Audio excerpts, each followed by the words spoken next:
territory. The code is not the man. We're building a cage out of paper as fast as we can. Is it a disease? Or is it a story? Who knows? We traded the meaning for the inventory. Dopamine, it's all just dopamine. Schizophrenia, dopamine. Hey guys, it's Joel with the Typewriter Therapy Collective podcast, and this is a follow-up to the podcast that is the DSM dying.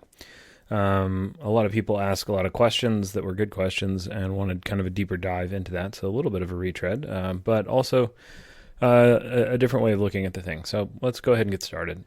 So, what happened when one of the things that I didn't do in the first one was back up to the idea of what a diagnosis is. Some people kind of had a question that sounds simple, but it's a deceptive simplicity. So, before there were psychiatrists, there's priests and shamans, and there were no diagnostic manuals. There was just mythology. And ancient Greeks had this word for what we now call mental illness, and it was mania. But mania didn't mean what we mean by it. When Dionysius drove the women of Thebes to tear King Pentheus limb from limb, which is kind of a Greek play, if you haven't read it, about repression, that when you don't honor the gods in these temples, they go underground, and they come up through nature, and they come up through the hearts of women, and they come up through the blindness of men. Or when Ajax slaughtered a flock of sheep, believing them to be his enemies because he had been bewitched. This was mania, it was something that came from heaven.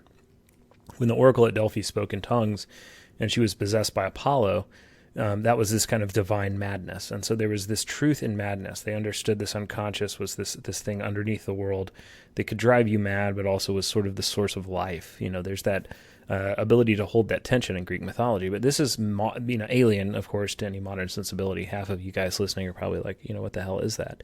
But it is important to go back to the beginning. And so if you believed that hearing voices meant that a god was trying to tell you something, or that you had been touched by a god, your entire approach to treatment would be different. You wouldn't try and make the voices stop. You'd try and figure out what they were saying, what the purpose was. You might fast, or you might pray, or go on pilgrimage. And it's not a disorder in the way that we understand now. It's not the diagnosis, but that is the origin of diagnosis.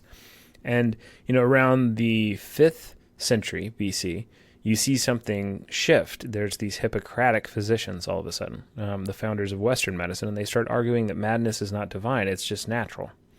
They see patterns that certain families are affected. They see patterns that certain drugs, certain behaviors are associated with it, and they start to say, hey, this isn't divine. And they start to say it's a disorder of one of the 4 humors, blood, phlegm, yellow bile, or black bile. It must be some substance within you, not something coming from heaven. And the famous, Hippocratic oath is still used in medicine. It goes back to this tradition. But, in one of the Hippocratic texts, the author is talking about how people shouldn't attribute seizures to gods. It used to be seen as this good thing. He said, it's not any more divine or sacred than any other disease. Like when you get the flu in your body, why do you think that doesn't come from a god? But when you get a disease in your mind, you think it does. That was what some of the Hippocratic texts are, angry about. And so there's this revolution by relocating madness from heaven to the body. The Hippocratics, they created this conceptual space for medicine. But they notice that what we keep is this idea of the patient's condition meaning something. Humors weren't just chemicals. They're connected to seasons, elements, temperaments. It was seen as something that you also were participating in with your makeup. Some of that could lead to illness, but you had a tendency to black bile or yellow bile. Black bile meant you were melancholic. There was something in you, but also you weren't managing it well because you were, being melancholic. And, that had this kind of particularly prescient idea of there's something in the environment and there's also something in the person. And this humor system, is what Western medicine sort of assumed for 2,000 years. And medieval physicians worked on this thing that, Greeks came up with. And even up to the Renaissance, people were still saying, bloodletting works because it's letting out the bad blood and basing things on it. So that's a long, long time to go from ancient Greece to the Renaissance. And then you have, Descartes, when the Enlightenment happens. And Descartes is sort of famous for devising reality as that there's, thinking stuff, and then there's extended stuff. He creates this philosophical puzzle that we still haven't solved, and he says a body is a machine operating according to mechanical laws, but the mind was something else. It was this ghost in the machine. It was immaterial and indivisible and free, but also in control of it and fundamentally tethered to it.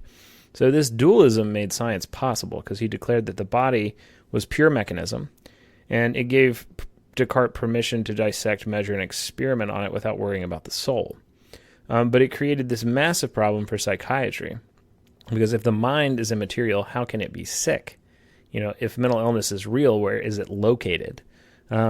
Jung was obsessed with finding the psyche soma, the place where the psyche met the meat, if you will, where the deepest roots of the unconscious sort of turned into bodily reactions.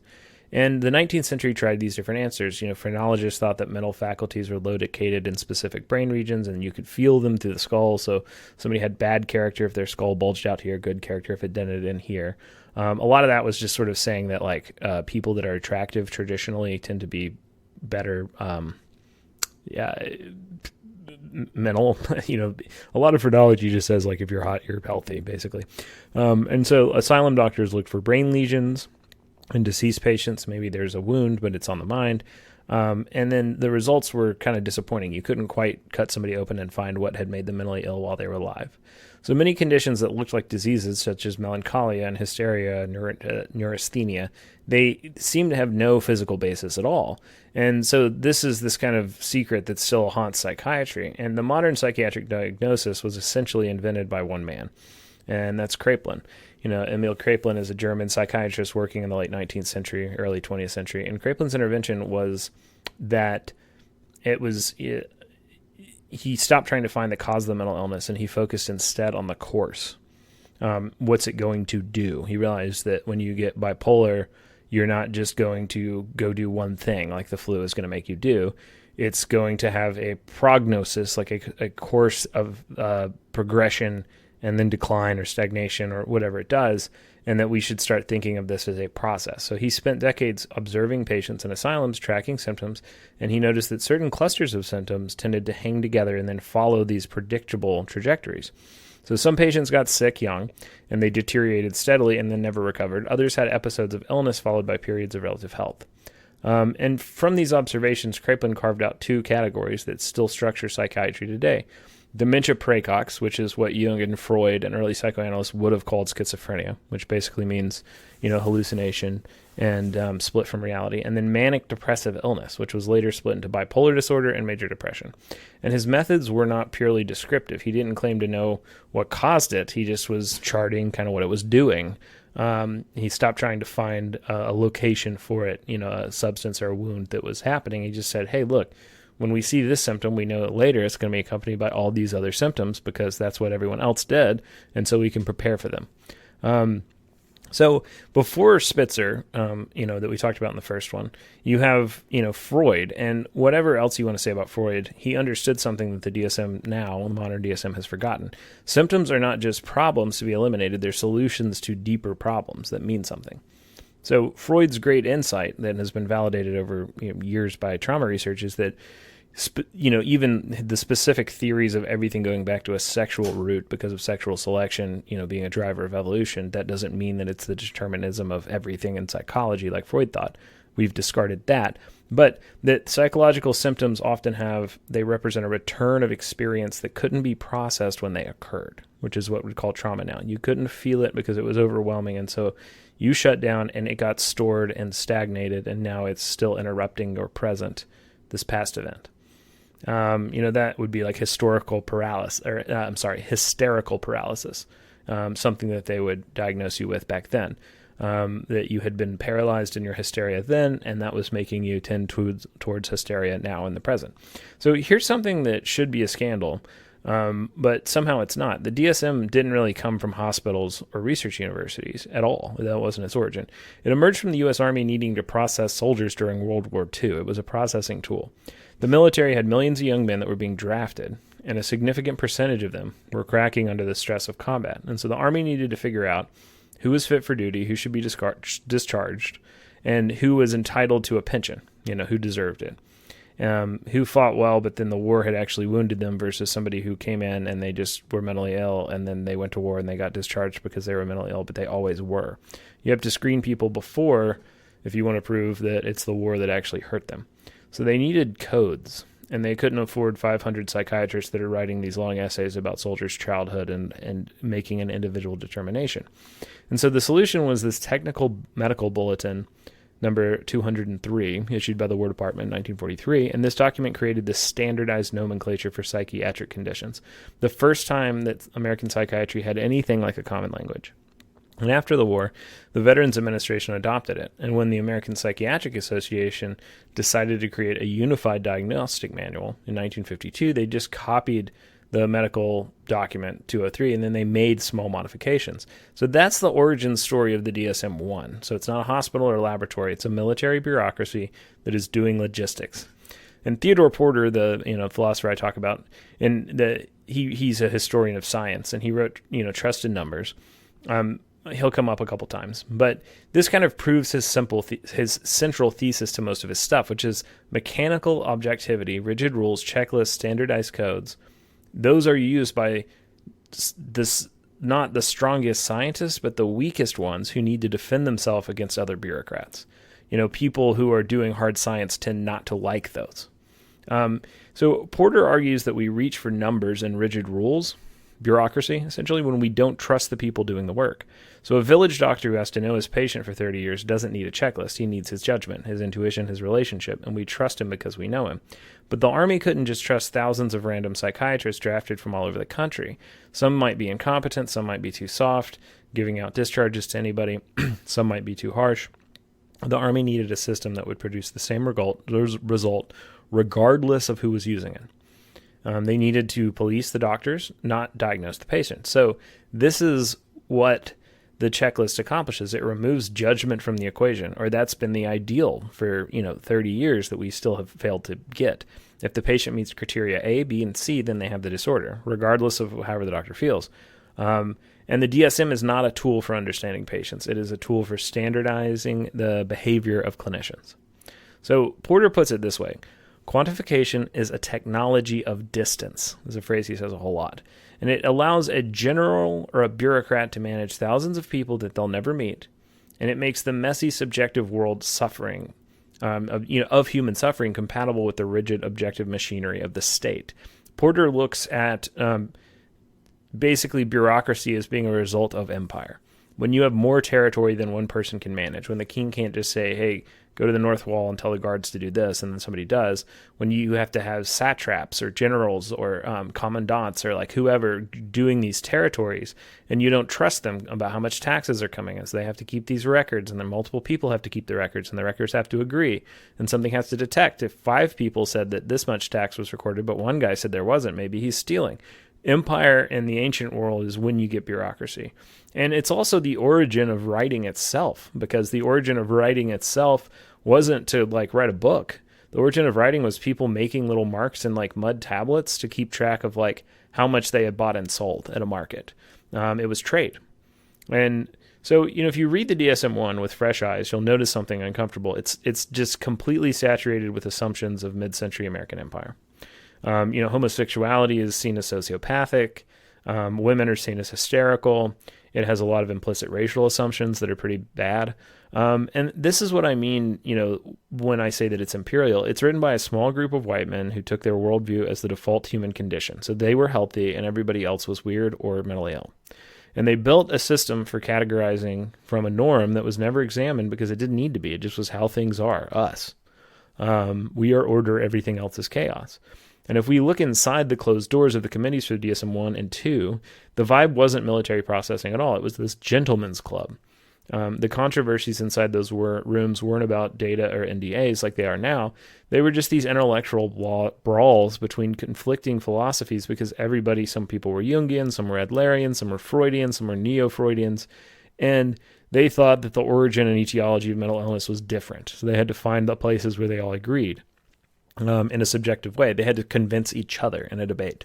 And it was a small enough group that they could actually find a consensus. So the biggest controversy inside the DSM-1 committee was that the people writing the book didn't really believe in diagnosis at all, but yet they're writing a diagnostic and statistic manual.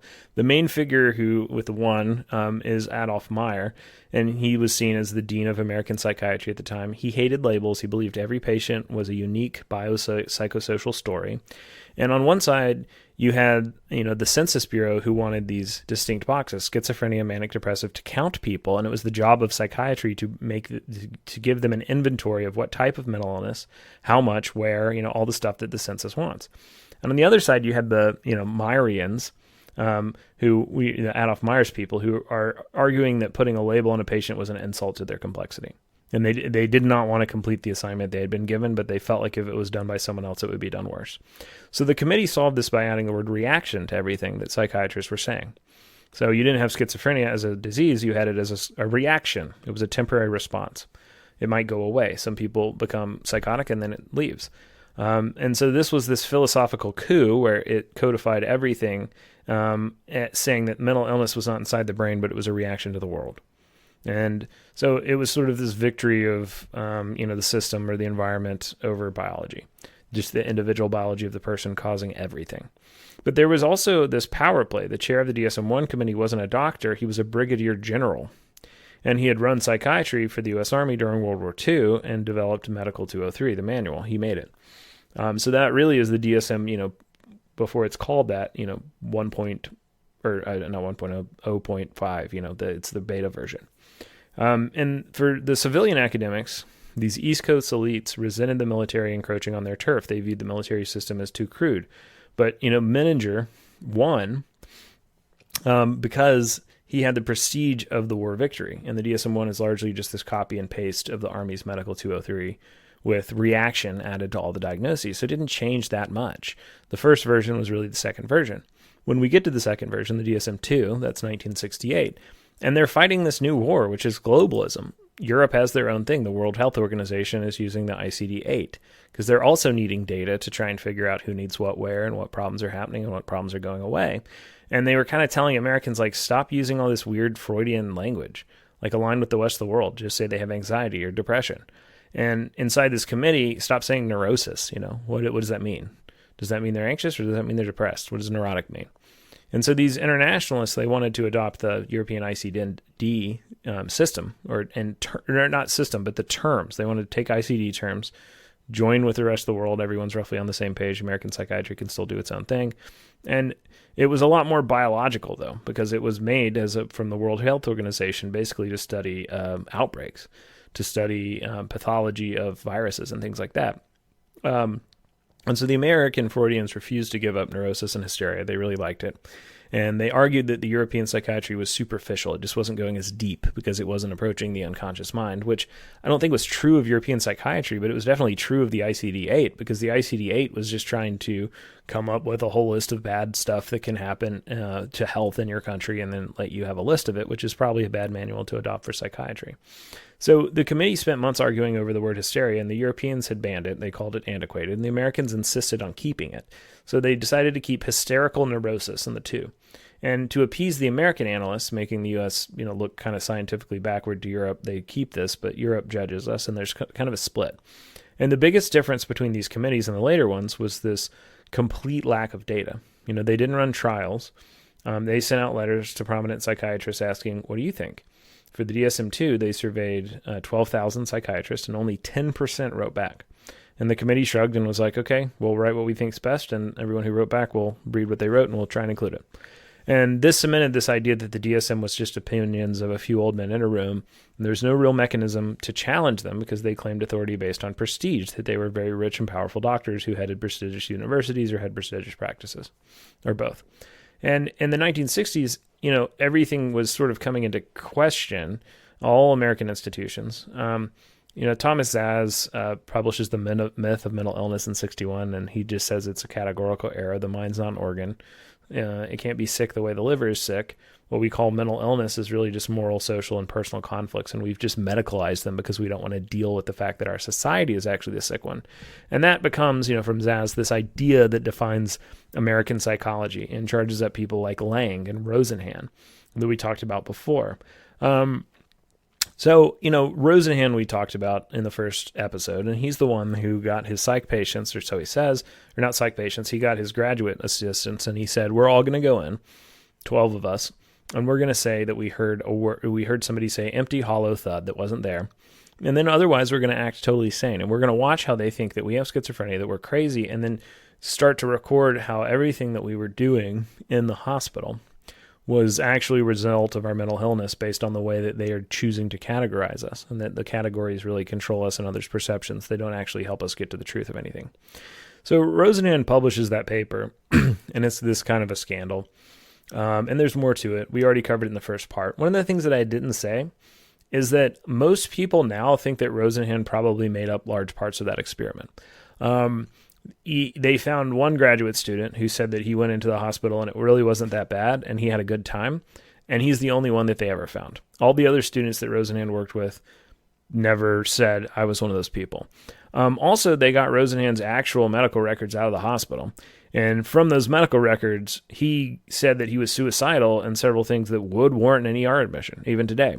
So either the doctors wrote that in there because he said empty, dull thud, and they just decided that he was crazy and that they needed a reason to justify admission, so they made one up and they forged the medical records. That could have happened. Or Rosenhan lied. So let's talk about why. Like I talk about, Freud and the illusion of progress thing, that Freud lies a lot. Like he says, these are my neuroses and these are my case studies on myself. These are my dreams from self-analysts. But this is my private diary. It won't get published. And then he writes about what these patients are doing that looks really almost exactly the same like him. And he publishes it as case studies to prove his theory and says he did it with a patient. But then he didn't think that his journals would be published. When they were, it's like, oh, yeah, I think you really just took your own work. Freud lies in a couple places. Dr. Frederick Cruz's book is really good. I won't defend him. Where I will defend Rosenhan is he was intimately acquainted with these systems. And he probably had the thing that a lot of the kind of ego inflation and messianic, energy that a lot of these people had, which is like, dude, I don't want to wait and spend money and replicate this experiment because I see it happen like 800 times a day, and I know exactly how it works, and I just need you to believe it. Here's the Theodore Porter thing again. So I'm just going to throw some numbers at it that are lies because you like numbers. So I think personally that Rosenhan probably had seen this stuff happen over and over again, that was happening in American psychiatry, but that he faked the science. He faked the science because he didn't think that he needed it. It wasn't really why he was in the profession. He didn't respect it. He was an anti-psychiatry, humanitarian, holistic guy. He didn't like the systems. He's anti-authoritarian. He's already seen them do these things. So I wasn't recording the study then, but why don't I just write this stuff down and then say that it happened because I know that I've seen it 100 times before. I think that's what happened. American psychiatry is kind of on trial because they're calling basically all people that are gay sociopaths, which is terrible. And they can't compromise on that because some of them think that homosexuality is definitely wrong because it comes from some neurotic thing in childhood that happens to you. Other people say, no, it's a totally fine way for multiple, for consenting partners to live in an alternative way, and it's fine. And they stormed the committee for the DSM-3. They storm the committee and they go in and basically make a big scene. And Spitzer. So Spitzer is the guy who will chair the DSM-3, but I'm talking about the DSM-2, right? He's just a note taker. He's kind of been flagged as a workaholic who has a ton of energy and a lot of diligence, but has a lot of great clinical, rationale. And because he's not really intuitively clinical, but he likes psychiatry, he likes the numbers of it, he's the note taker for the DSM-2, which is interesting.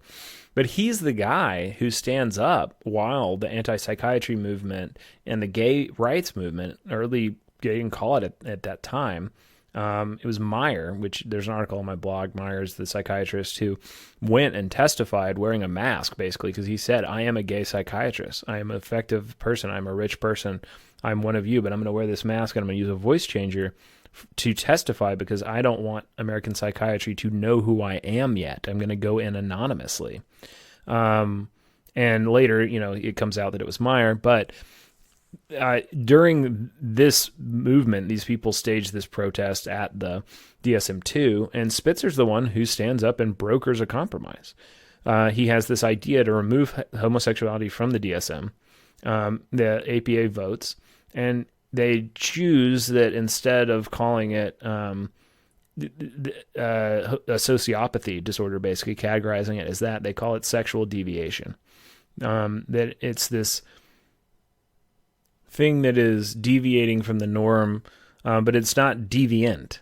It's just deviate. And so Spitzer does that, but that process of the APA only voting in this way, and then him having to deal with a group of people in the room is kind of the beginning of the DSM becoming a political thing that there's public interest and pressure on. And it's kind of schizophrenia that saves 1970s psychiatry in a way, because the DSM-2 doesn't really go far to convince anybody that it's science or that psychiatrists are doing something real. But as the really early antipsychotics start to mature and you start to get second generation, the first generation antipsychotic is Thorazine. It's almost never used anymore. It's the one you associated with like real blunted affect drooling, but it makes you quit screaming and hallucinating. It's a very sedating medication. It's not a great antipsychotic, but it was the first one that we ever had. You know, I said in the 90s, everyone's obsessed with ADHD. In the aughts, it's autism. And then now it's kind of trauma. But in the 70s, schizophrenia represented the most broad counterpoint for the public to see mental illness and the biggest expenditure of psychiatric mental health resources. And that was really furthered when the Vietnam War ends and a lot of these people come home and a lot of these people start to take drugs.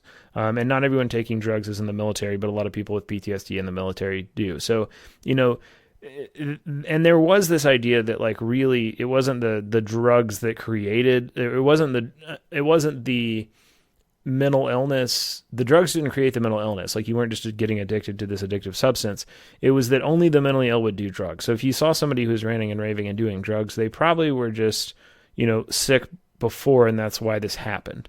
So psychiatry and a lot of drug addiction, or schizophrenia and drug addiction, are kind of linked together in a way that we don't do anymore. A little bit, you know, there's some stigma, but we've pushed back.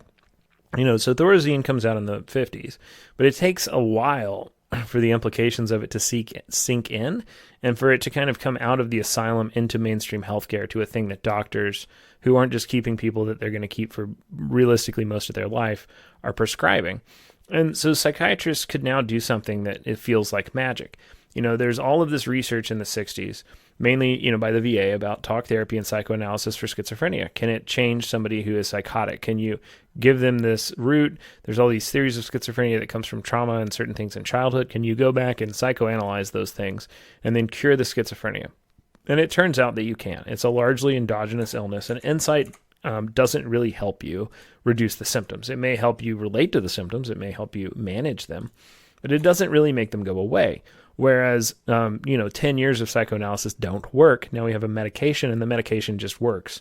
And so this made psychiatry have this validity because everyone can sort of see this very valid thing that they're doing that is not deniable. Whereas something like the unconscious and these woo-woo concepts, like those are, you can't show me them in a test tube and I don't believe you, so I don't think they're real. So the dopamine hypothesis of schizophrenia emerges, which we now know is kind of not right, but it basically says that because we know that these drugs block dopamine, maybe too much dopamine is what's causing schizophrenia.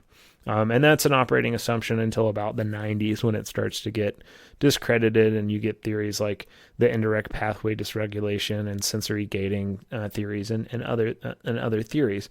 And so that success with schizophrenia and severe bipolar disorder became psychiatry's big trump card, and it legitimized everything else. And so the logic went something like this. We can treat schizophrenia with medicine, and that affects brain chemistry. Therefore, mental illness is caused by brain diseases of chemistry. And therefore, all our diagnostic categories must correspond, not that we can see, but we're just assuming that all these categories that we made, they must correspond to real biological entities that are somewhere. And therefore, the DSM is scientific. So notice that leap, though. The fact that the antipsychotics help with schizophrenia doesn't prove that a major depressive disorder or a generalized anxiety disorder, other types, borderline personality disorder, are biological entities in the same way. That doesn't prove that.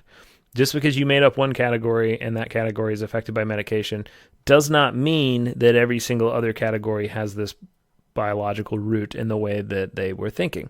But that is what they were thinking and what they were writing. And so this is what saved psychiatry.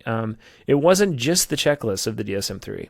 The DSM-3 was an attempt to assume this harder, but it was really caused by these drugs. So finally, psychiatrists had something that they could prescribe that wasn't just an addictive drug like cocaine or sedatives. And so the price of all this stuff is that we still assume that about all the disorders in the DSM a little bit too much, just because of this one movement, at this time. And so in the 1970s, psychiatry is in this existential crisis still. I'm setting the stage for the thing we talked about the first time. There's insurance companies that are starting to just refuse to pay, and the public thought psychiatrists were kind of fraud and authoritarian and cranky. And researchers couldn't replicate findings because nobody could agree on what the disorders even were in the two, because they're all these subjective things. And so now Robert Spitzer is hired to chair the writing of the three, the guy who brokered the compromise that made the two. And so Spitzer is this kind of revolutionary. He's like this awkward, obsessive guy, and he's not very socially graceful. And he has skills that are largely administrative, not really clinical. And so when he's asking psychiatrists for their ideas, one of the reasons he ends up here is he's supposed to broker between a fight between all these psychiatrists, but he also doesn't really have a point of view because he's not really a practicing psychiatrist who has an axe to grind theoretically with anyone else. He's just trying to get them to agree. And so he was too focused. He was too, he was focused on measurable things. And so he had been kicked upstairs into administrative roles because he didn't really have what they needed in a clinician. And then he's very successful at them. And so Spitzer makes his name by the DSM-2 thing. And then he's brought in and chaired to write the three. So what happens during the writing of the three is they're trying to solve that reliability crisis of why this thing isn't really very reliable. And the US-UK Diagnostic Project has shown that American doctors diagnose schizophrenia twice as often as British doctors for the exact same patients. So when you look at the symptoms and then you look at the diagnosis, the people who are checking the same boxes in the US are getting diagnosed differently in the UK. So these labels mean different things, and the subjective descriptions about reaction no longer work. And Spitzer was obsessed with reliability, and he wanted doctors to agree, and so he developed this research criteria that used checklists instead of vague feelings, so that people could just ask the patient 6 questions, that all patients were getting asked the same 6 questions and assessed for the same thing. And then hopefully you end up with the same diagnosis. We know now that's not what happened, but that was the assumption at the time. It's a reasonable one. So until Spitzer, the DSM is heavily influenced by Freudian psychoanalysis still. There's unconscious conflict and neuroses and depression, and anger turned inward. And there's these Freudian assumptions about how these things work. They thought that depression was a rage that was going inward towards the self, shutting it down, instead of outward towards the world. And Spitzer hates this. Like, you can't measure unconscious conflict. You can't get two analysts to agree on what's being repressed or what the event is or what they're reacting to in the environment. So the whole framework is just too wishy and it's too poetic. And so his solution was to make the DSM have no theory at all, to be atheoretical. No assumptions about where the stuff comes from. Don't say why people are depressed. You just say that they are, and you give them a disorder. And so this diplomatic masterstroke allowed the Freudians and the more biological psychiatrists from like the EvoPsych people that are coming out at this time, early versions of that, to use this same code. They could now agree about causes, and the profession could talk to each other. And so this is where it gets kind of wild, though, that I didn't say in the first one, is like Spitzer did this in a pretty chaotic way. Like, everyone would get drinks. They would call them typewriter parties. Like, he sits behind a keyboard typing the stuff up, and then crossing it out when they're disagreeing and then typing up again. And he's yelling, okay, if a patient feels worthless on Tuesday but not on Wednesday, does that count? And half of them yell, yeah, that's depression. That's an instant. The other ones go, no, everyone goes up and down. Depression has to last 6 days. And then they argue. And then they say, okay, but if he feels worthless and he feels bad and he's crying, but he lost his job and he's depressed for a week, is that a symptom or a normal reaction? And then they all argue, no, that's just the environment. It didn't come out of nowhere. Well, no, but the environment can make you depressed. And they fight. And then this goes on weeks, where they're all just sort of getting people in a room and he's forcing them to agree. But that was his gift, was that he came in not as a scientist, but a lover of science who was more of a politician, because he was sort of outside of the world that they were in. He didn't care about theory. Everyone cared about theory. And so he forced them to make these binary choices of where would you draw the line? Okay, fine. What if it's 2 days more? What if it's this? What if there's nothing? He made them come up with numbers of this amount of symptoms have to happen before I say depression. No one was thinking in that way before. No one was diagnosing like we diagnose. They were speaking in this language just as a conceptual thing, but no one was really thinking about frequency and intensity and duration like we think about now. Spitzer had this other agenda that was more personal. He wanted to destroy the power of psychoanalysts. Until the language of psychiatry was still Freudian, and Spitzer stripped out all the DSM-3 stuff to make it a theoretical. And then here's the thing that nobody talks about. Spitzer's method, though, it was completely backwards as somebody who loved science from how science is supposed to work. Because the scientific ideal would be to gather data first. You would observe thousands of patients, record all the symptoms, and then you would use statistics to group those symptoms together and see where they co-occur, and then the patient's data is telling you what the diagnosis is. What they did with the DSM-3 was they said, hey, here's these diagnoses, what are the symptoms for them?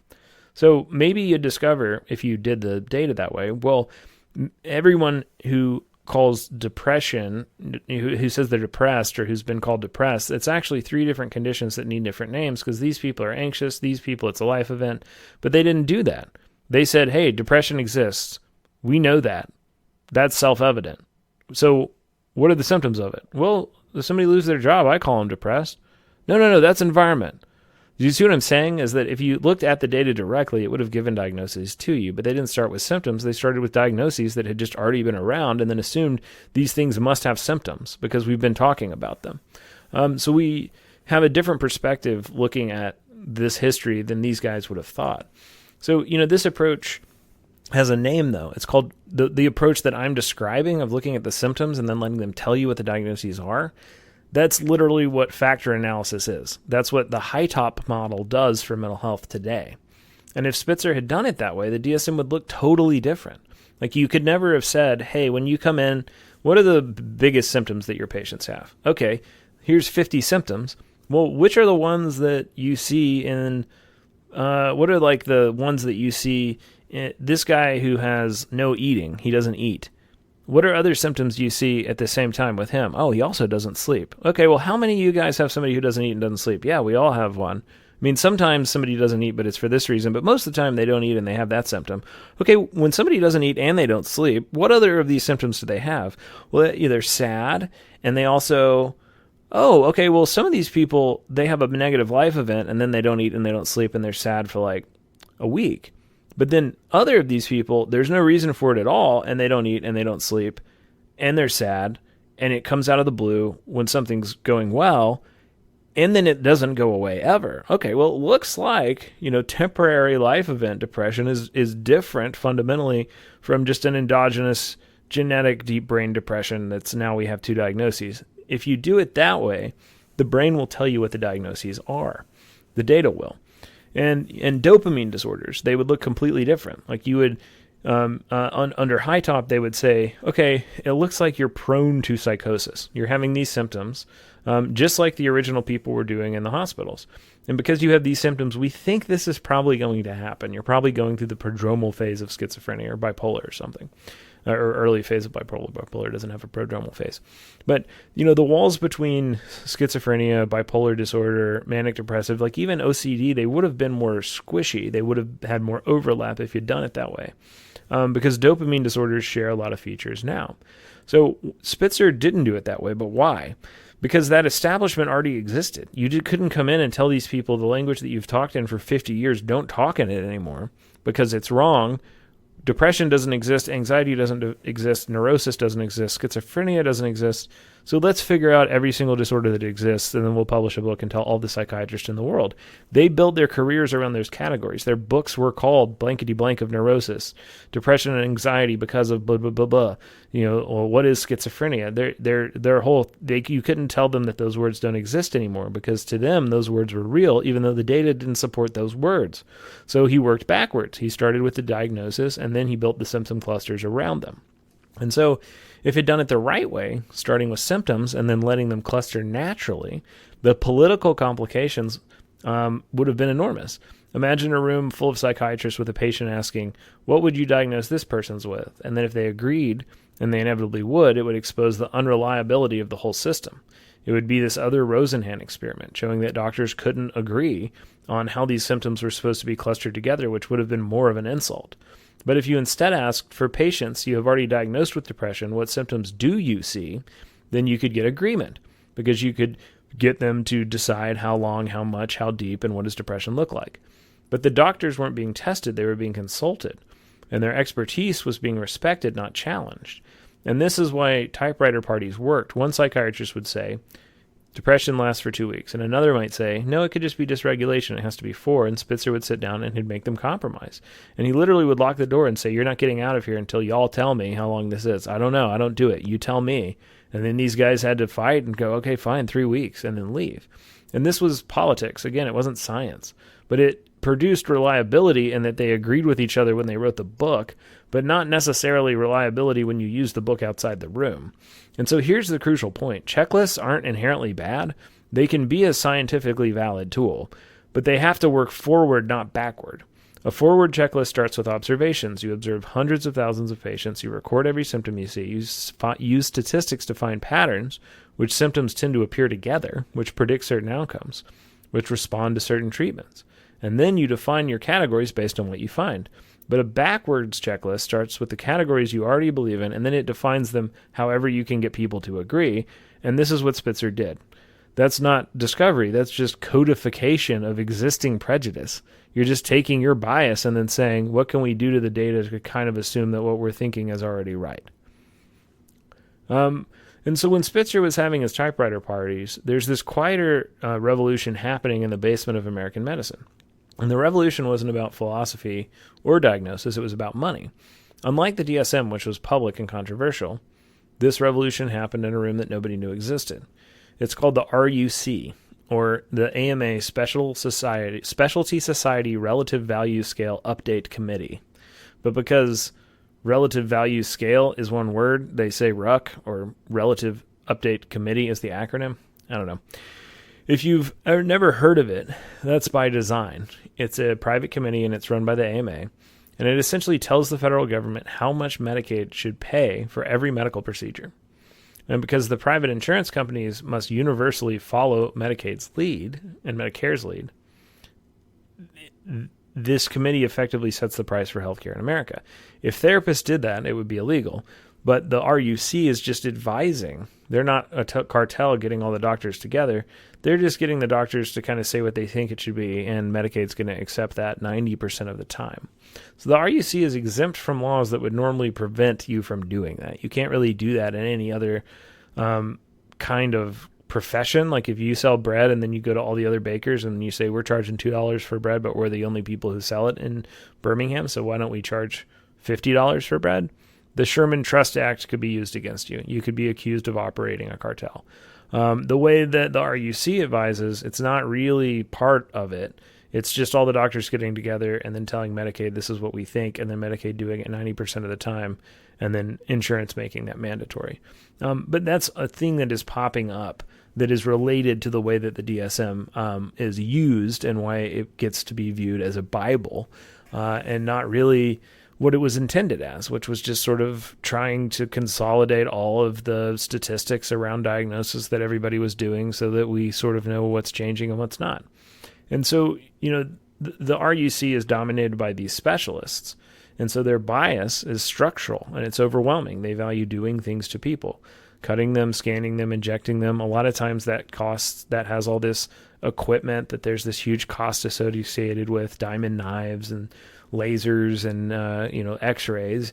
And so we're going to say that labor is more valuable because it has all this specialty stuff that cost is associated with. Because they're saying, well, yeah, putting a Band-Aid on your knee by a doctor shouldn't cost the same as heart surgery. So how do we set this? And that's what the RUC's job was to tell Medicaid, hey, we're all the doctors. We're not lying to you. We're just going to kind of tell you what we think this is worth this year. Cancer treatment just got more expensive because you have to buy this new kind of chemo and it costs a whole lot. And so if we do one session of chemo of this type, we think that the payment rate should go up now because the new best practice is to do it a way that it's more expensive. So remember, too, that this was a point where schizophrenia was vanishing and people are being given antipsychotics. So being able to prescribe medication in a time where American medicine is becoming service-based, not relationship-based, service-based. There's not a lot of services that psychiatrists can do other than talk. And because there's not a lot of services they can do, they make the one that they can do really expensive. And they start to downplay the value of talk therapy because that's something that all these other professions can do that aren't doctors. So it's the moment when it becomes impossible to pay your med school loan back just doing talk therapy. And that happens relatively quickly at the same time. That all of these other things that we talked about in the first episode and all of those things about schizophrenia and the backlash to mental health and the crisis of confidence and any of these things to be real is taking place. And so prescribing medicine sort of becomes the thing that they double down on. All of these things happen, in between the 3 and the 4, the DSM-3 and the 4, and they change American medicine quite a bit. Alan Francis, who chairs the DSM-4, he explicitly does not want to be Spitzer. He's like, Spitzer created too many of these diagnostic categories. He created too much. We want to get rid of axes. We want to get rid of all of these categories because it needs to be simpler. And when you make less, then you have to broaden the definitions, or else you're telling somebody who used to be mentally ill and have a diagnosis, you're not mentally ill anymore. Because if you got fewer categories, they got to be bigger. So he thinks that to try and get rid of this, this explosion in too many diagnostic categories, that what you should do is just make a couple. But what that does is it means that you broaden the gates so much that now everybody has ADHD. Everybody has bipolar. Everybody has autism. Because you're putting so many people in those categories by broadening the definition that now anyone can go in and get diagnosed with it. And so Francis spends the rest of his life basically apologizing for the ADHD and bipolar disorder epidemic. And he says, my opinion's changed. I think that any change in the manual that can be misused will be misused. So he expresses tons of regret about the DSM-4. He thinks that it pathologized normal behavior. He particularly does not like the ADHD epidemic that gets, every kid in the 90s just gets, I got put on Adderall because I don't even know what I did. I didn't talk, so it wasn't that. I didn't run around, so it wasn't that. I got on Adderall, and I still don't know. I saw a psychiatrist in 20 minutes, maybe, probably more like 15, and he asked me if I wet the bed and if I wanted a sucker, and then I got put on a horse dose of Adderall for the next 3 years of my life. And that is sort of a result of the changes that Francis makes.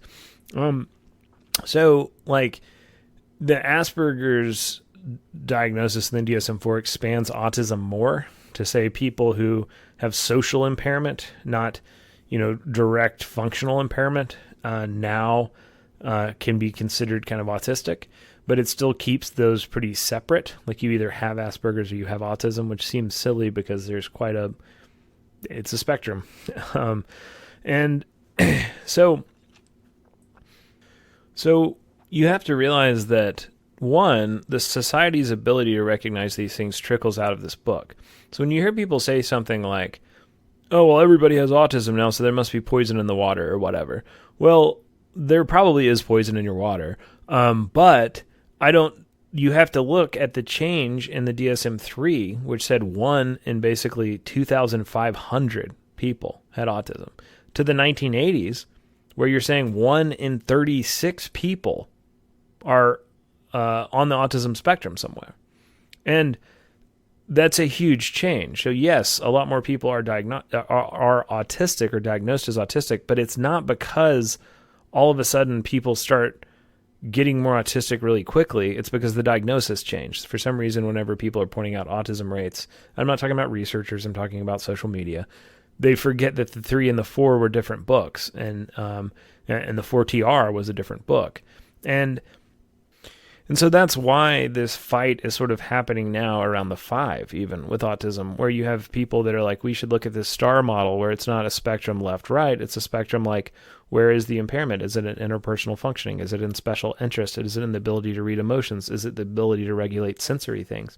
Those are pretty different. I like the STAR model a lot, but one of the things I've pointed out about it is when you're doing that, you're putting even more people than 1 in 36 people potentially in the category of having autism. So at that point, what's neuronormal, what's neurotypical, what's neurodivergent? Maybe psychology is defying those categories at you and you are still struggling to try and categorize them. So Francis learns this bitter lesson. Bureaucratic methodologies are inherently inflammatory, and once a checklist exists, the pressures from patients wanting validation or enabling in the worst case, and parents that are seeking help or in the worst case to control their children will pressure pharmaceutical companies to pressure doctors to get this thing, and pharmaceutical companies are rushing to fill the void. You look how fast you go from Adderall alone, which is basically a World War II drug, to just hundreds and hundreds of these things that are getting patented all the time, and they still are. There's still new non-generic forms of Adderall, and like Adderall, a lot of those stimulants are so weird because it really is the same drug. Like it's really just kind of like the base is just that meth, but the salt and everything that you bind it with does change the way that you feel it a lot. Like a lot of those new drugs, patients report feeling completely different, and this is the one that works. The patients that have ADHD and need it, and they can't afford it, so it's not totally different, but there's a huge. They're not all totally the same. I'm not making that case, but there's this huge rush to make new patentable drugs. Parents really like it. Schools really like it. Francis really regrets it. So when the DSM-5 is starting, and the NIH is already kind of angry because they've watched how they've been promised basically for 30 years that they're about to get the biological root of all this stuff. Schizophrenia has a biological root, so we're going to find the other ones. We just need more drugs. Once the drugs are discovered, then they'll treat the disorder, and then that proves that the disorder is real. It's been 30 years. The DSM-4 has, zero biological basis in a lot of the changes that it makes. The scientists are frustrated with the psychologists, and when they see that they're chairing the panels of the 5 with these huge committees that are basically listening to people's views on the politics, but the structure, the actual change is these people that basically wrote the DSM-4, which the NIH didn't like. They do this thing that's pretty wild, which is before the DSM-5 even comes out, 2 weeks before it's published, after the committee's over, they say, we haven't read the book yet, but it's garbage and we're not going to use it. And no longer can any of this be used for research. And I think probably if Thomas Ensel wasn't director of the NIH at that point, like if he wasn't the director of the National Institute of Mental Health, I said NIH, I'm sorry, NIMH, but one part of it. But like if he wasn't over that anyone else probably would have done that anyway. Like this tension had been building for a long time. And so Ensel says, the DSM has been described as a Bible for the field, but it's at best a dictionary, and its weakness is that it has no validity.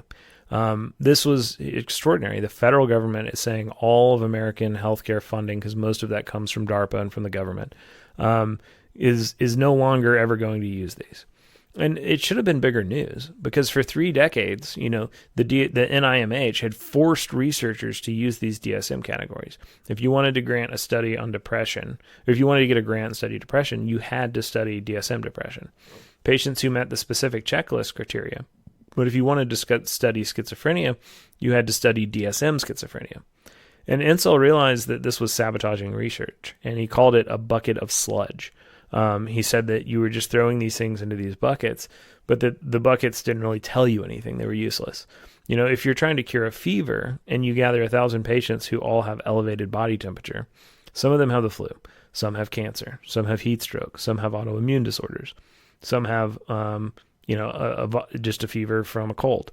And you run all of the drug trials through them, you don't really find out which one cures the common cold. You don't really find out which one cures the flu. You don't really find out which one cures cancer, because you put all the people that had elevated temperature in one room and assumed that the root was the same, which has been an accusation that the APA was doing that with the DSM for a long time. You're just putting all this stuff together, but that doesn't really tell you anything. And so the trials fail, and the DSM task force had promised the NIMH something revolutionary. They said, give us money and time and we'll find these biomarkers, these brain scans, and we'll prove the disorders are real. They spend 14 years, they spend $25 million, and then they fail. And they basically had made that promise 30 years ago. The DSM-5 comes out, it still just shows lists of symptoms. There's not really any kind of theoretical change. There's still no neurobiological marker for condition or test. And the science has plenty of data. There were biomarkers for mental health that they could have followed, but they're not following them. Those are kind of inconvenient because we're looking for the biomarkers for the diagnoses we have, not looking at what the biomarkers are telling us about how these brain conditions actually work. And so the NIMH walks away from the DSM and they say that the research domain criteria, or RDoC, is what they're going to replace it with. But RDoC is not a diagnostic manual. You can't use it to diagnose a patient. You can't use it to bill insurance. It's a research framework with rows constructing fear or working memory or reward responsiveness. And it's columns of units of analysis for those traits like genes, molecules, circuits, behavior. It's sort of trying to cross-analyze all of these measurable variables in this giant database. So most of the boxes in that grid are empty. And that's the point. The NIMH's message to researchers was stop studying depression, start studying the specific brain circuits that control mood. We don't know what goes in these boxes yet, but your job is to find out. We're telling you what you have to use. You failed. We're taking the keys away from you. We're going to drive the car in this direction. And this was intellectually honest and scientifically sound, but it left research stranded. Because essentially, they had said RDoC is this massive, massive, massive project. It's basically a database to cross-reference all of the variables that we have, and it'll probably be ready in 10 to 20 years. And then the thing that was supposed to take 2 decades to make, they force everybody to use because they think so lowly of the DSM-5.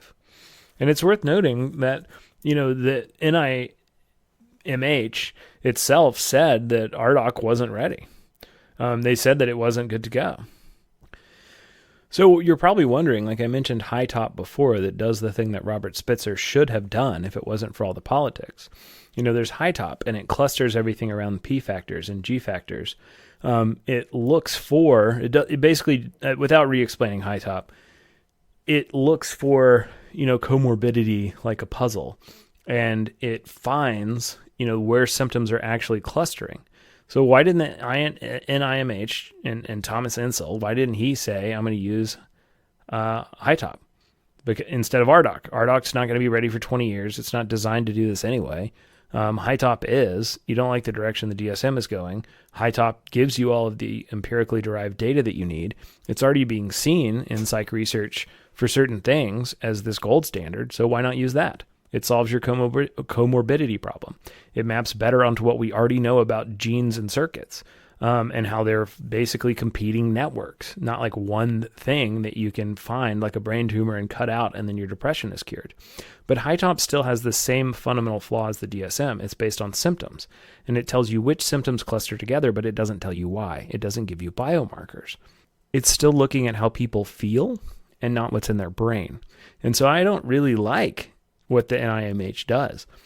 Two things can both be the wrong direction, right? Because Insel and the NIMH, they wanted to skip symptoms entirely and go to biology so they didn't have to listen to how people felt ever again. And they didn't want a better map of how people describe their suffering. They wanted a map of what's happening in the brain. And so RDoC was their attempt to build that biological foundation from scratch too early, because they didn't like the direction that the DSM-5 went in so much, even before it came out. But the irony is that RDoC might never have been clinically useful. It might never be. It's been over a decade since Ensel's announcement, and we still can't diagnose anyone using brain circuits. But meanwhile, HiTop offers a genuinely superior symptom-based system that could be implemented tomorrow, but nobody's implementing it. But the thing is, with HiTop, you could examine genuine longitudinal data. How much of these conditions are genetic? How much is learned? How much is environmental? We could finally start to untangle the nature versus nurture knot that's made psychiatric research so frustrating. What is what and where do they intersect? But part of nature versus nurture will always remain this mystery because science can only see so far into the deep brain where things are happening in split seconds. And that's just the reality of a complex system like that. Probably one of the most complex systems that exists. But one of the deepest problems with current diagnoses is that they point at something that's almost always both a predisposition, nature, and an environmental trigger, nurture, that sit on top of each other. And here's the kicker: the genetic predisposition and the environmental trigger are found in the same environment because families share both genes and environment. And a child inherits their parents' neurobiology and then has those parents as parents. So trying to separate these things with something like RDoC is probably impossible. And if it ever gets any kind of consensus, it's going to be very reductive. So there's a famous case that illustrates this complexity. Carl Jung treated Lucia Joyce, which is the daughter of James Joyce, the writer. And in the 30s, Jung treated Lucia for what was called schizophrenia. And she was the daughter of, Joyce wrote Ulysses and Finnegan's Wake.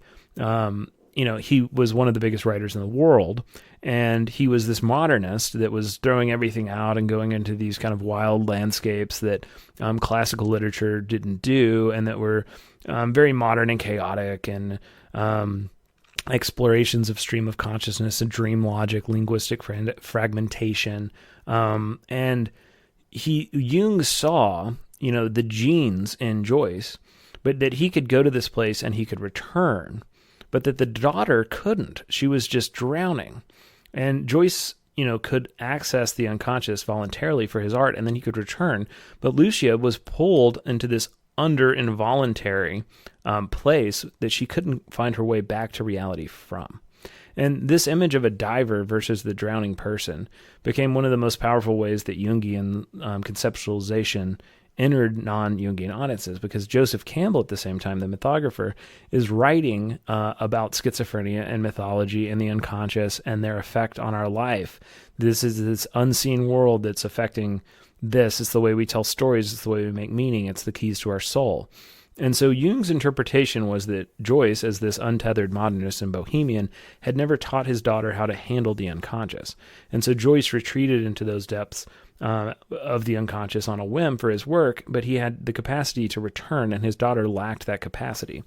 And Jung was probably sensing subjectively that part of Lucia's condition was hereditary, that she may have shared some of her father's unusual relationship to primary process thinking, and that part was environmental. Her father's inability to structure his own life and really be a father, even though he was very close with her, he was very, kind of wild guy, didn't give her this model of psychological groundedness.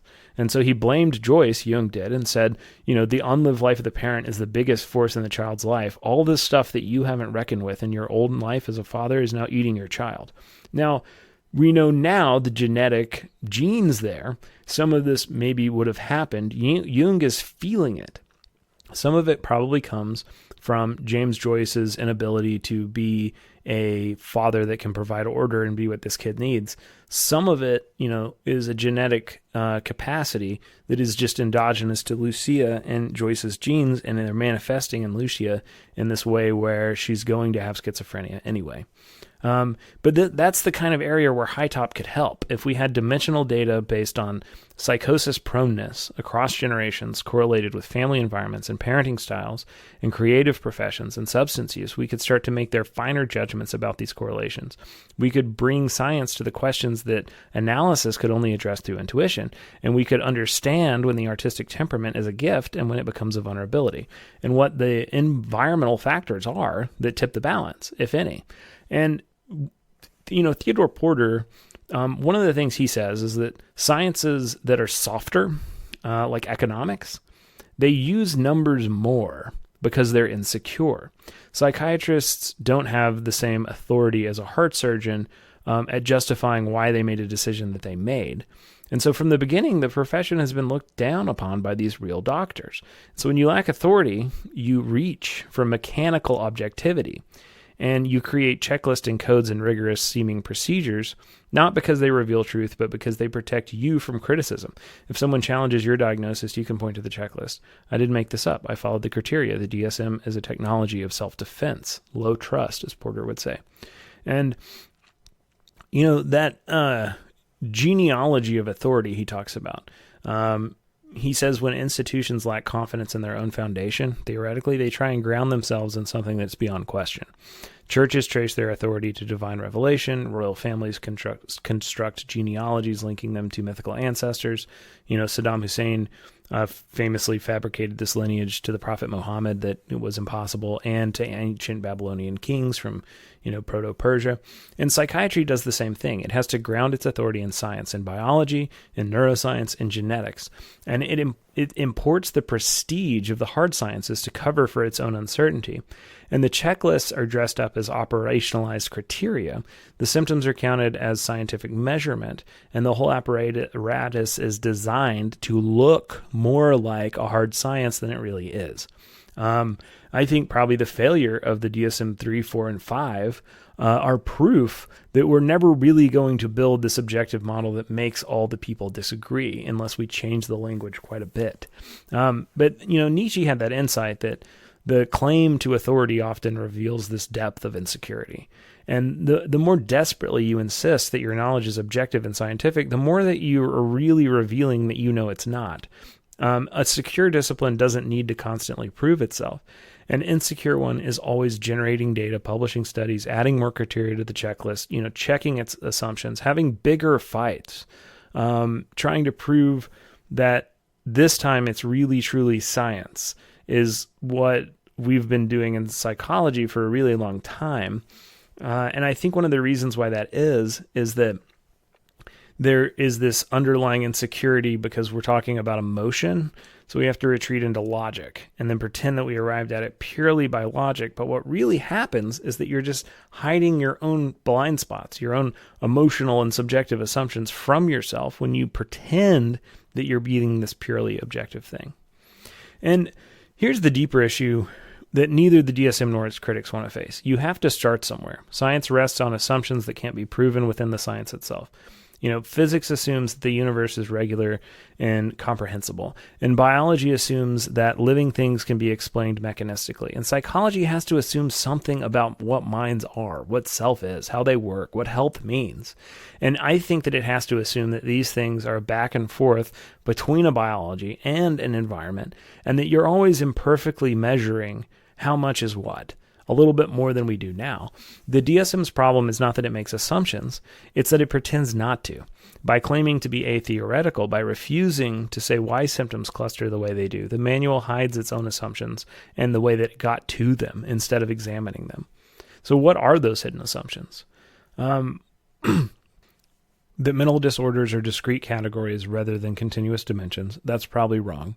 That symptoms can be meaningfully separated from the context that produced them. That's probably wrong. That reliability, or people agreeing, matters more than validity, which is what's true. Maybe most people were just wrong when they assessed the patient because the profession's gone in this weird way. And that suffering can be measured without being interpreted. That's probably wrong. That the individual is the proper unit of analysis rather than the family, the community, the social system, the economic system. That's debatable. I'm probably going to lean more towards that one than what the DSM assumes. So one of the profound failures of the checklist is that it flattens everything to sort of pretend that a diagnosis is just a diagnosis and that all diagnoses are the same. If they're not in this book, they don't exist. And if they are, they do, this binary. It treats them as all the same kind of thing. And I don't really think when we talk about diagnosis that they are at all. If you had a layered model, what you could do is say, okay, layer 1 is pretty deep. Neurodevelopmental conditions. These things have biomarkers. that are present from early life. They don't fundamentally change. Intellectual disability like autism at the more severe end, these aren't diseases that come and go. They're differences in how the brain is structured. And then genetic and endogenous conditions is layer 2, things that are probably biological, that respond consistently to medication, that run in families. The dopamine disorders, schizophrenia, bipolar, we may not fully understand the mechanism, but we have external markers. And every time they take lithium, they stabilize. So even if we don't have a marker, we kind of know it's related because it responds to the medication consistently. And every time they take antipsychotics, the psychosis remits.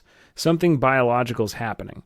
And then you have layer 3, and you say things that used to be the core psychiatric diagnosis, we now call depression, anxiety, PTSD.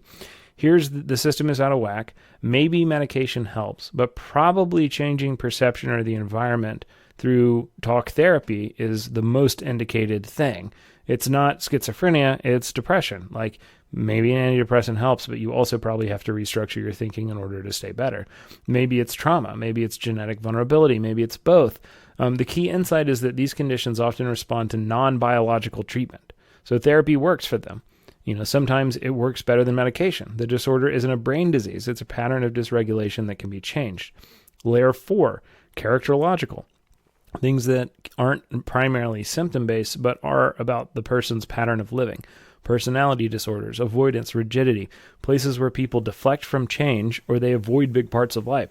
This isn't about their brain chemistry. It's about their assumptions, their habits, their learned responses. These are what therapists work with every day, the personality and the negative self-understanding and the lack of insight. And then the layer 5, the things that they keep trying, special interest groups keep trying to lobby to get into the book that people don't want to do it because they're so environmental, but they also relate to mental health, so they probably should be in the book.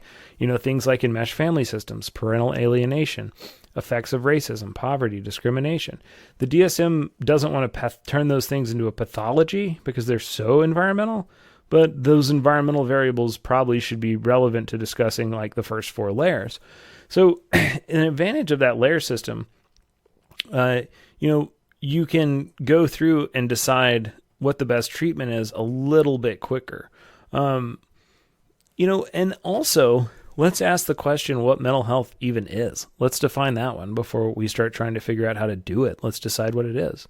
Rebecca Goldstein, she offers a crucial insight with this mattering map in one of her recent books. In The Mind-Body Problem, she says, the map, in fact, is a projection of its inhabitants' perceptions. A person's location on it is determined by what matters to him, matters overwhelmingly. Who are the nobodies and who are the somebodies? And she was on David Eagleman's podcast recently, which is how I found that book, because I enjoyed her talk. That's another good one if you like things of this vein, and he definitely is a lot smarter than me. But she's saying basically the brain's job is to make order in the world. When it can't do that, when it can't figure out how to make sense of what's happening and who you are and what's out there and how you fit into it, then it is feeling mental illness. And when it is doing that relatively accurately or accurately enough for you not to be encountering a problem, then that's not mental illness. If you want to go in a more poetic, direction, that's probably what I would say. But I think the system is unstable. To follow up from that last article, I don't think that it can hold much longer. Younger generations are already laughing at therapists and demanding a new therapy. And they aren't doing it because they know this history that I'm saying. They're doing it because they know that the current system is not working for them. The further we have followed the evidence basis in this direction and said that this is evidence-based, the worst mental health outcomes have gotten from therapy, and we know that. So if we're going in a direction and it's making people worse, maybe our assumptions are wrong. And we have a diagnostic manual that the government's own research agency says isn't scientifically valid. And then you have people who will yell at you for not using that same book and call you not evidence-based. We have a profession that splits between clinicians using one paradigm and researchers using another. And we have insurance companies demanding categorical diagnoses for a reality that's dimensional. And the way that they want to bill may not be the way that psychology works. And letting an insurance company tell you how they prefer to bill and then trying to make the brain fit that paradigm is definitely not scientific. So something's going to break. The question is when and how. And if you're somebody who's scared politically, one of the questions is who's in charge, not just the president, but like who's in charge of these scientific systems and who's willing to speak up that has power. Because I'm willing to speak up, but I don't have much power, dude. Like when this thing happens, because they're the one that's going to set the next paradigm that's going to last a long time. Porter would probably say that the transition is going to come in a recession when there's economic pressure on healthcare systems, and that becomes unbearable. And when someone decides that we can't afford to keep doing things in inefficient old ways, that's when they'll wipe the board. The danger is whoever is positioned when that moment comes will get to design the replacement. And right now, the people positioned are not therapists and they are not patients. They are technology companies. They are pharmaceutical giants. They are insurance bureaucracies. If we're not careful, the next diagnostic system will be designed to serve their interest, not the interest of human flourishing. So let me try and summarize where we are here, to put a pin on this before we end. Part of this critique is not that many of the modern assumptions about the way we diagnose are wrong. The problem that, as I see it, is that the modern neuroscience and clinical observations that we have are being held at bay by outdated, unconscious, and implicit assumptions baked into the context of how the system was created and still present in the DSM-5. Stripped of conceptualizations that let psychology acknowledge and study an unconscious or implicit reaction in the therapy room, which is what we did with CBT, the macro system itself is not able to analyze the unconscious and implicit biases that are not evidence-based that are baked into its own system. And so academic training largely strips this broader context out of what it teaches. Therapists and mental health professionals are taught that whatever is evidence-based or considered evidence-based at the time that they're in grad school is just the way that it will always be and the way that it always should have been. And we don't need to learn or to analyze systems or see if they change. We don't learn history and the debates within the profession. And this means that we're not able to diagnose the point in history, in the history of science that we're in. While we learn about diagnosis, and these are wild ironies, right? I make the point a lot that the micro of the individual is a lot of times the macro of society. The same mental illnesses that are popping up are explained by the world that we inhabit. And a lot of the problems with the world are vice versa, explained by the illnesses in all of the individuals. And so this explains why so many therapists continue what they're doing when they're in graduate school, even if they were in graduate school in the 1980s and they don't continue to self-educate. And you'll find older people that are just operating under paradigms that they're calling evidence-based that have been categorically wrong for 20 years. And continuing education is supposed to stymie this problem, but it often just repeats whatever the current conception is, and it doesn't look for these biases or analyze these systems. Look how we got here. That's why I'm doing this series. Should we still be doing things that we were doing in 1950? Look at the history of a diagnosis like borderline personality disorder. It's essentially three conceptualizations that contradict each other in assumption, grafted together. And the three conceptualizations, no one even remembers the tension between them because no one remembers the history. And it is easy to sit back and blame psychopharm companies. That's not wrong.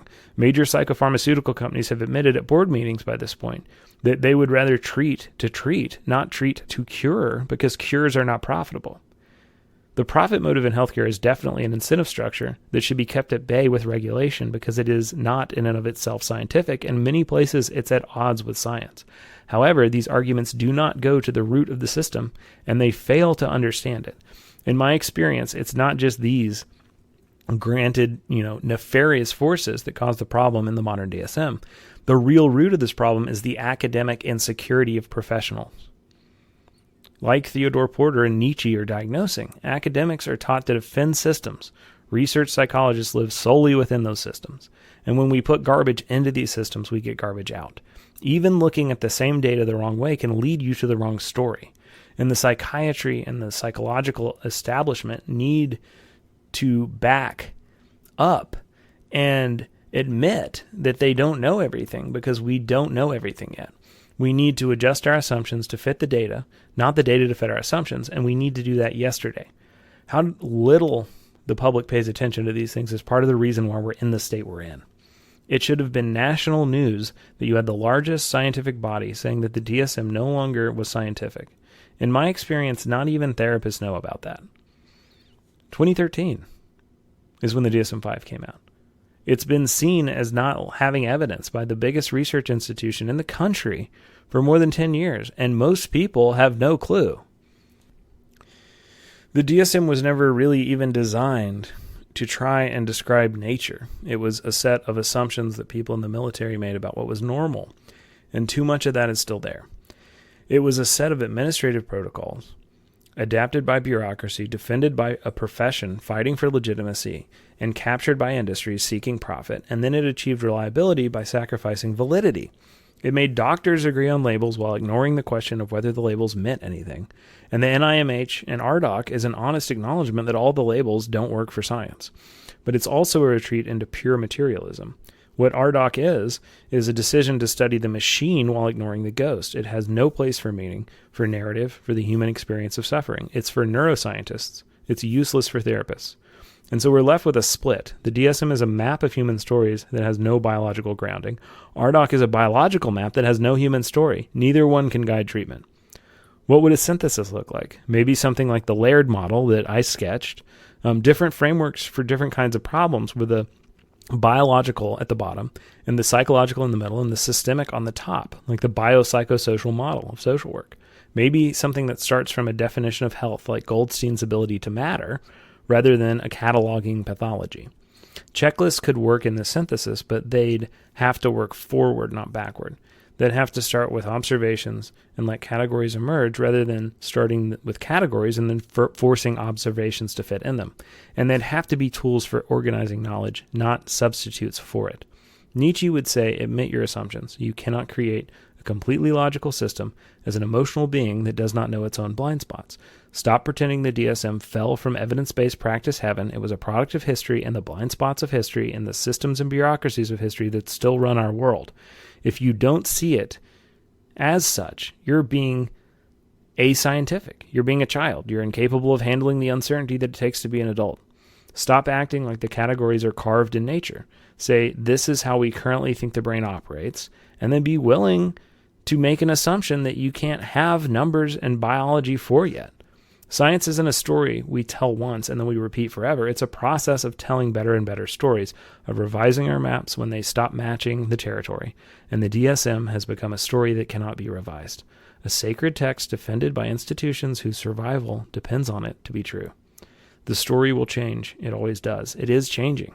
The only question is whether we'll change it carefully and thoughtfully with attention to what's being lost as well as what's being gained, or we will wait until the whole thing collapses and then scramble to build something new from the rubble.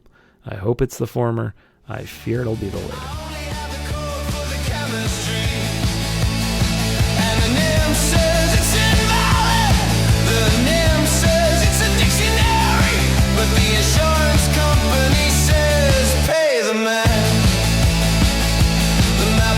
Territory. The code is not the man. We're building a cage out of paper as fast as we can.